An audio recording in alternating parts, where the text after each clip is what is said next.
Did I just see something? Like, did my eyes see something in red dots? Nope.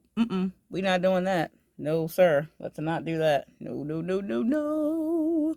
We don't want no red eyes. No.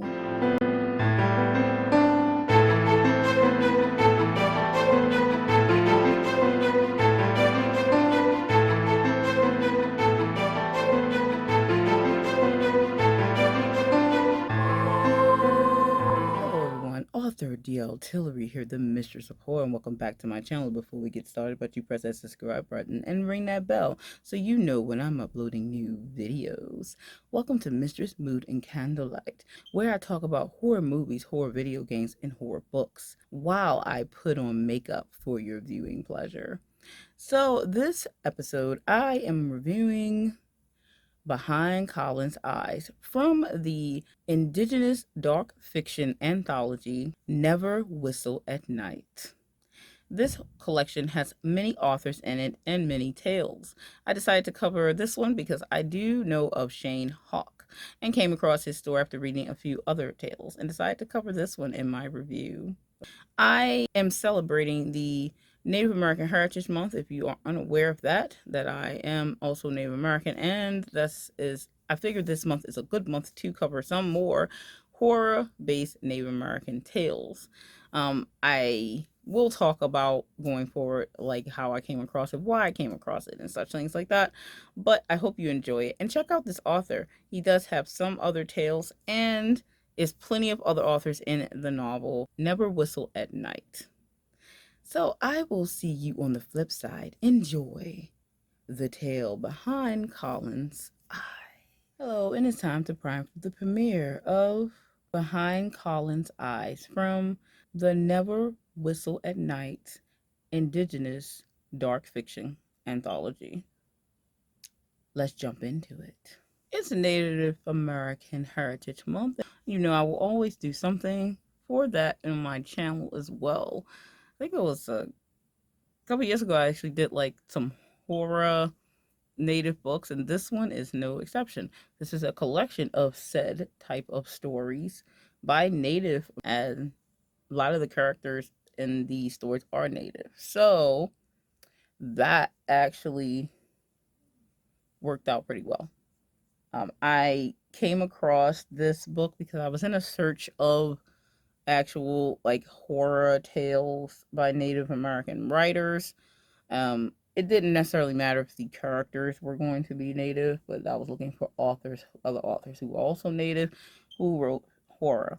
So I did come across this by doing a search on Amazon, and I'm glad I came across this book. It has a lot of great stories in here, but I'm going to be doing one because extra super long videos and people don't barely even watch those all the way through, whatever. So let's cover Behind Colin's Eyes.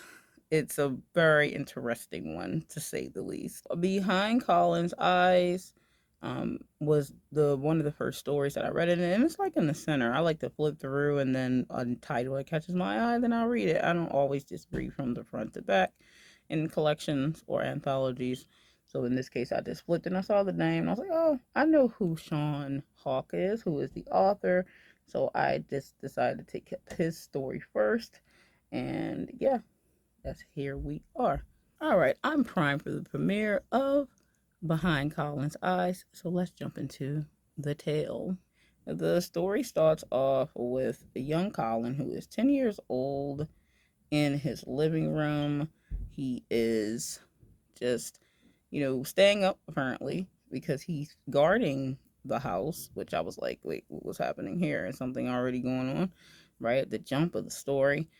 So he says that he is the protector of the house when his dad is not, active. I guess he's like asleep right now. And he's like saying this. And I'm like, okay, kid, I see you. You're a fighter. Cool. They are a Native American family. Um, and from what I gather, they live like, you know, out in the wilderness style, because he mentions about hunting. So he has his own rifle. Even though he's 10, gotta be ready early. He has his own rifle. He has a terrier, little dog, and he's sitting up with him. And so he's like, waiting for my dad in the morning, because I think it's like early night, like late night, early morning. You know what I'm saying? So he's like, okay, I am protecting this place when my dad is out. He currently has a mother, a grandmother, and sisters that reside in the home as well. So he's the big protector. It's kind of cute, actually. Um, in a sense, it is kind of cute that he figures he's the protector when his dad's napping. So he has his rifle, and it's a real loaded rifle, but different kids, different life settings. And he mentions that he has like his fingernail, one of his fingernails, either his thumb or his one of his fingernails. It's like the bed of it is away from the nail, like the nail's away from the bed of the nail. So I'm like, okay, he hurt himself clearly, and ouch. Everyone knows how that type of nail situation is not fun. So that, and so he mentions that in passing, but I think that's important later. He is listening out, and then he hears like a bang in the back porch or door, like the back door, back porch, and he's like, I know I locked that, right?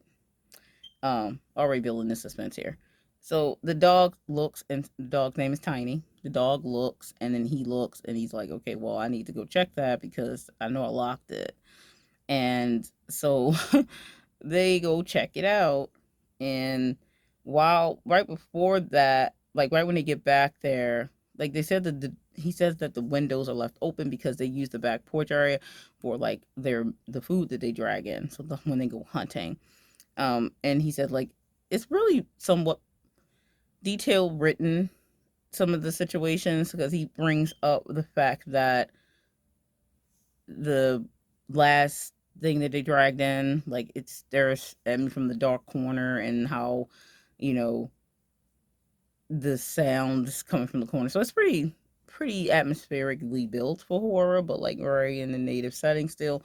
And so then a whistle happens, like a whistle, and he's like, what's that? Before the whistle, Colin mentions about, like I was saying, about the animals that they, that they food that they drag in if they hunt, and how he names them all. It's funny kid. So he names them all, and he's like, well, I named them all, and then I to let them know that we're going to use all of it, because that's a Native American thing. If we hunt something, we respect it. We use all of it. Hence why you would have clothing made from the hides and bone jewelry and things like that, because you respect the thing in which fed you, so you use everything of it as possible. So that's pretty much what he's kind of bringing that up for. So you get a sense of that, which I really did like that add in there. The whistle happens, and he's like, well, what? This, what? So he tries to copy it and falls short. And in the end, as soon as he stops, it stops. We're not creeped out yet. Are we? Are we creeped out yet? Maybe just a little. So Colin turns the light on, and he burns his redness, because it's like the adjustment real quick. So he flashes it back off, but in the midst of turning it off, he noticed he saw something really quick in the flash, something standing by the dog pen out there. And he's like, did I just see something?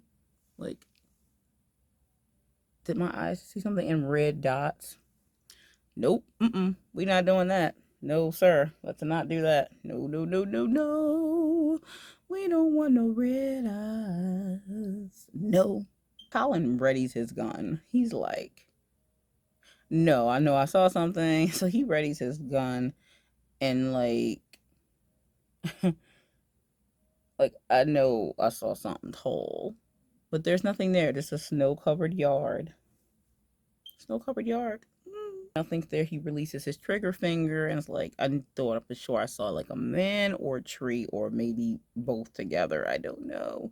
So anyway, he's like, okay, I'm going to relax, and he goes back in Sits on the couch and starts thinking of the day ahead with him and his dad are supposed to go hunting. And his dad's going to be getting up very soon. And he starts reading like one of his little cowboy storybooks or whatever, where the natives are winning. His father begins to stare and he's like, it's about time. So his thumb is really bothering him with the nail. Anyway, so then they prepare to leave when his dad gets up and load up the truck. They start driving and they're on the road and they're heading to their hunting destination. So they get there after a little bit of drive, and then Colin, they unload, they put their backpacks on, get their rifles ready, and they head on down the path, okay, to the hunting area. We aren't really to the scary stuff yet, but it's coming. It's coming. Soon they stop. They're walking and they're walking, trudging through the snow. They all geared up and everything for that, so no worries on that front. And Colin is carrying Tiny, the dog, under his arm, because she's probably kind of hard roughing her through the snow. So they get further in, and then Colin asks Dad, "You want to stop for a drink of water?" So they stop to drink some water and sit on two like tree stumps or whatever. He goes to like put the dog down, but his dad goes no, and then he's like, "Oh, I better hold him to her then," because he said no. Use that tone. I better not. So they're sitting there drinking the water, and then there's a slight distance. In the distance, there is a crunch of snow. There is a crunch of snow. Oh boy. Then there's a whistle, like before. Colin then attempts to whistle back. His dad leaps so quick to cover his mouth to that whistle. So he doesn't really get to do it all the way. And then another high pitch whistle follows, and that's when Colin's father readies his bolt action. So he gets ready. And so he takes his light while Colin is looking, and he takes his light underneath his rifle and goes across the wooded area. Doing this, Colin sees something walking between the trees. And then the silhouette of whatever the tall thing is turns and looks in their direction. His father grabs him and books it. That's what you do. You don't stick around. You don't try to figure out what it is. You get out of there. They're native. You don't have to tell them. They're booking it. So he's yanking his son along, booking it back up the path. The little dog is like, you know, he got the dog in his arms. So they're running. And then they get to a stop and he puts his back up against like a bankment thing. And then his son, his son gets in his lap. They take their book back to drop him. Son gets in his lap with the holding the dog. And then he readies his gun just in case the thing, whatever it was, like has followed them. They're waiting. So they're waiting in the little spot, which seems forever. Colin does ask his dad. Of course, he's 10, so he asks questions like that. What was that? And he's like, I don't know. And Colin's like, well, its eyes were red and shiny. Maybe a bear. He said, I've never seen a bear walk like that. And he said, well, do human eyes shine? No, right? And he's like, no, human eyes don't shine. Like, that wasn't a person. Like, that wasn't a person, Colin. It's a very sweet part that happens right after this. Like, right in the mixture of this, where Colin, after that part where his dad says, like, no. And he's like, Dad? And he's like, yeah, Colin. And he's like, I love you. I was like, oh, heartstrings pulled.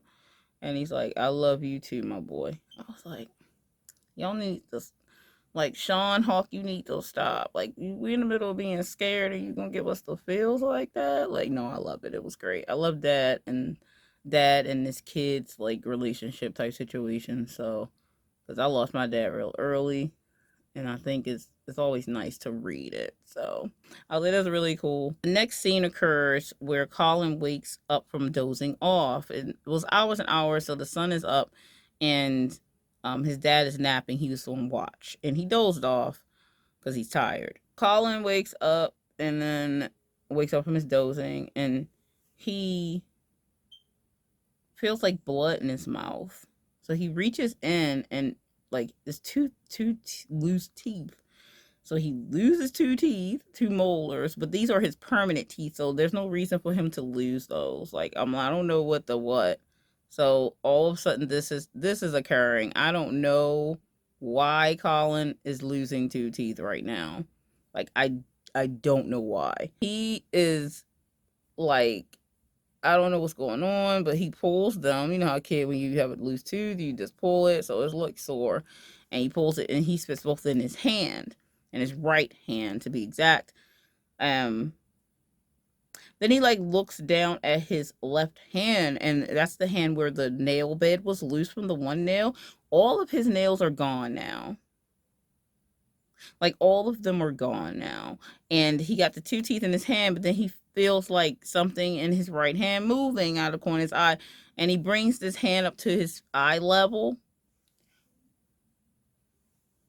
Why Colin's like little teeth got little black veiny things coming out of it, and then they smother quickly in seconds over the teeth, and then they're gone back in like they never happened, and then the teeth are like a salmon color. I don't know what's going on. Colin, hides this from his father. He shoves the teeth in his pocket and he doesn't say anything about his hand. He kind of hides that. Dad walks up from his nap. He wakes up and comes up and says, you ready? And Colin's with them like, we're not going to talk about what happened hours ago? Like the thing? Like the thing that chased us? And his dad's looking at him like, don't even bring it up. That's how he's looking at him. And he's like, okay, well, what about the thing that was, and this guy was like, takes out his cigarette, smokes a cig, and then looks at him like, let's go. So they leave and head to the destination that they were heading to before for the hunt. So they finally like they get there after like hours, it seems, like they get there. Um, and then they dig out the area, like trench. You know how you do when you hunt. So anyway, they're waiting, and it seems like hours to Colin, and waiting for the elk, the one that Colin calls, I think it's like Sergeant Rock that he calls the elk, is this big massive elk that everyone wants to get, and he wants to get him.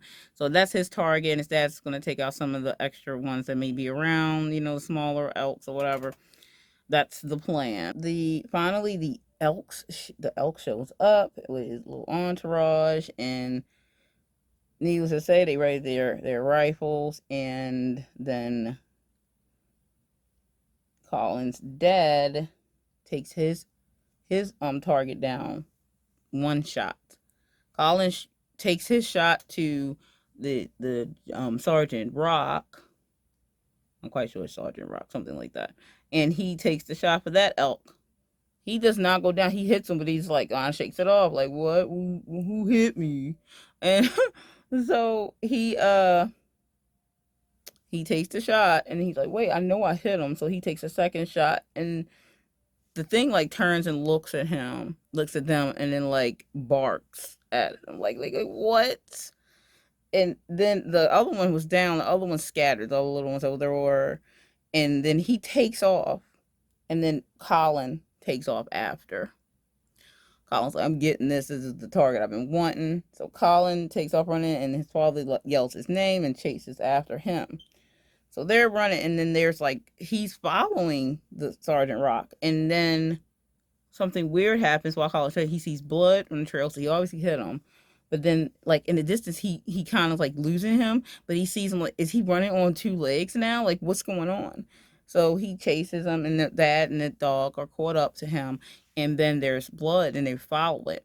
Then they get to a spot where there's a piece like an organ, and it's bouncing around like little animals inside the organ. Like it's a piece of the elk. Like how did the organ get outside of the body? And it's not even busted open. Then, oh, I can't even. So then it floats up in the air and bursts into like this smoke red smoke, and then there's like spiders and ants that burst onto the father and the son, and then the son loses. He's like, oh my, trying to get the spiders and bugs off of him, and hits his head on something. And the last thing he sees is his dad coming towards him, also covered in bugs, but trying to get to him. Like, what's going on? Colin, in the next scene, Colin wakes up, right? So Colin wakes up in the next scene, and he's like, sees his dad over him, and he's immediately like, Dad, what the bugs? Where are the bugs? And his dad's like, what bugs? Sir. Okay, is Colin seeing things? What's going on? So he's like, what bugs? Like, you okay? And he's like, what's going on with your hand? So now dad knows all his nails. Like, what's, and he looks like, oh man, I gotta explain this now because my nails is missing. But no, my boy's nails not missing now. But they're, as well as like I've seen anything like this before. They're nails. They're something like nails. They're like white and they're like elk horn, and they're a little curved. Like what? What's going on with your jacked up hand, Colin? What's going on? And Colin, Dad is like, I don't know. Colin doesn't know. So Colin's like, Dad, can we just like go back to pick up your elk and then get home? Because I'm tired. Like, I've had enough of this.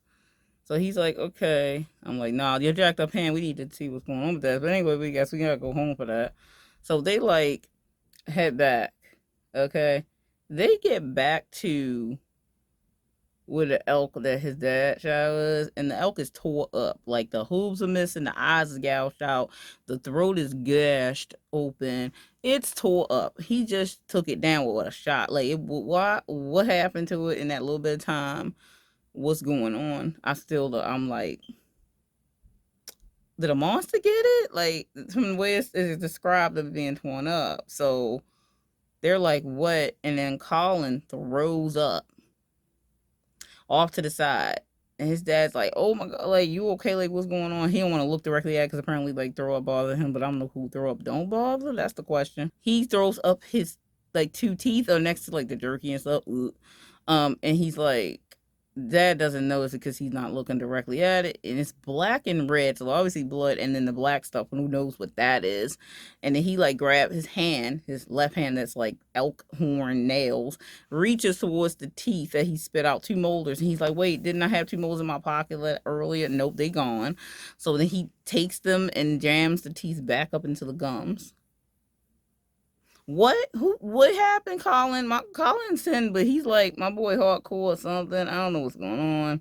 Still, like, I don't know, okay. So anyway, anyway, Colin, he's like becomes kind of hazy, like like he just not all together. Something's going on in his head. Then the elk like zombifies and starts moving, right? At the same time, Colin is his vision is darkening, and a scream escapes his mouth that is that of hundreds of people in different tones. So something very weird sounding. His dad falls back, like, "Whoa, what's happening?" And is crawling backwards on his hands away from, I guess, the elk that's a zombie like thing, and or his son scream. I'm not sure, and grabs up the dog, and then he's like, "Oh my God, what like, why are you acting like?" Because he grabs the rifle. Now Colin is within his own head, like he's not controlling his body anymore at this point. I don't know what. Okay, he's not controlling his body at this point, and he's saying so through the windows of his eyes. Okay, so he's like, "I'm not me, Dad. It's not me," and the other him that's taking over his body at this point shoots the elk that's moving around zombie like in the hip once, twice, three times. And then it's like, what's wrong with you? Why are you acting like this? And he's like, oh, Father, I'm fine. Blah. I'm like, wait, he's obviously like not himself. He's like, Dad, it's not me inside. You cannot hear him. So, yeah, they get in the truck and then they leave. And then while driving, poor other Colin is behind his own eyes and his own mind trapped. The dog is like, I'm staying away from whatever this is, and is by the dad's thigh. Okay. What? What's happening? What's going on? Poor Colin, I don't know. And then I just oh, So they drive, and then it's acting very odd as being Colin, like, yes, father, type of situation. Colin doesn't talk like that. Colin doesn't talk like that.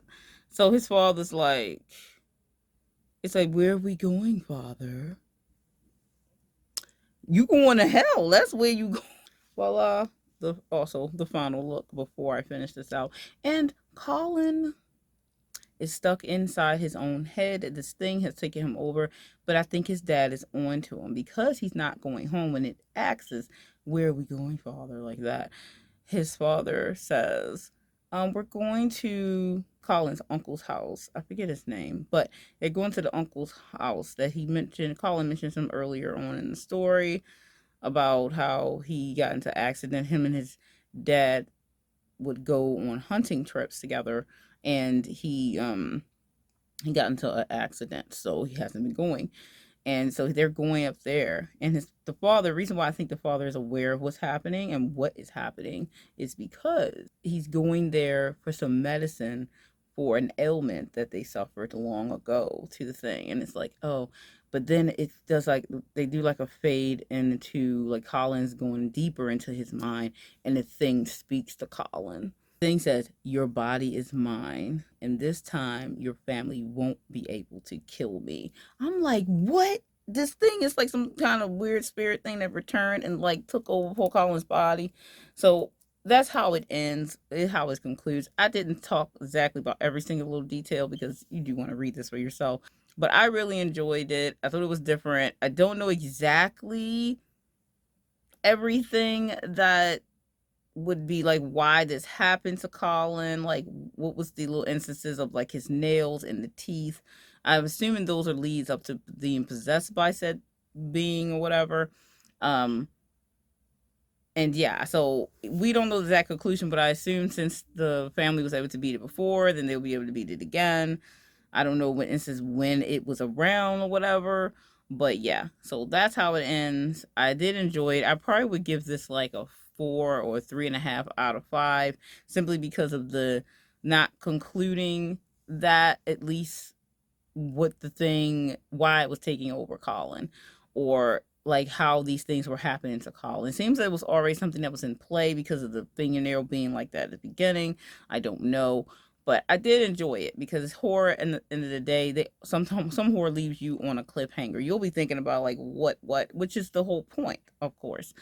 So that's the kind of thing. But yeah, anyway, I did enjoy Behind Colin's Eyes, and I will be reading the rest of these tales. I did read a few others, but I will be reading the rest of these tales in this book. It is quite interesting. And happy Native American Heritage Month. And I will see you in the next episode of Mistress Mood and Candlelight. Stay scared.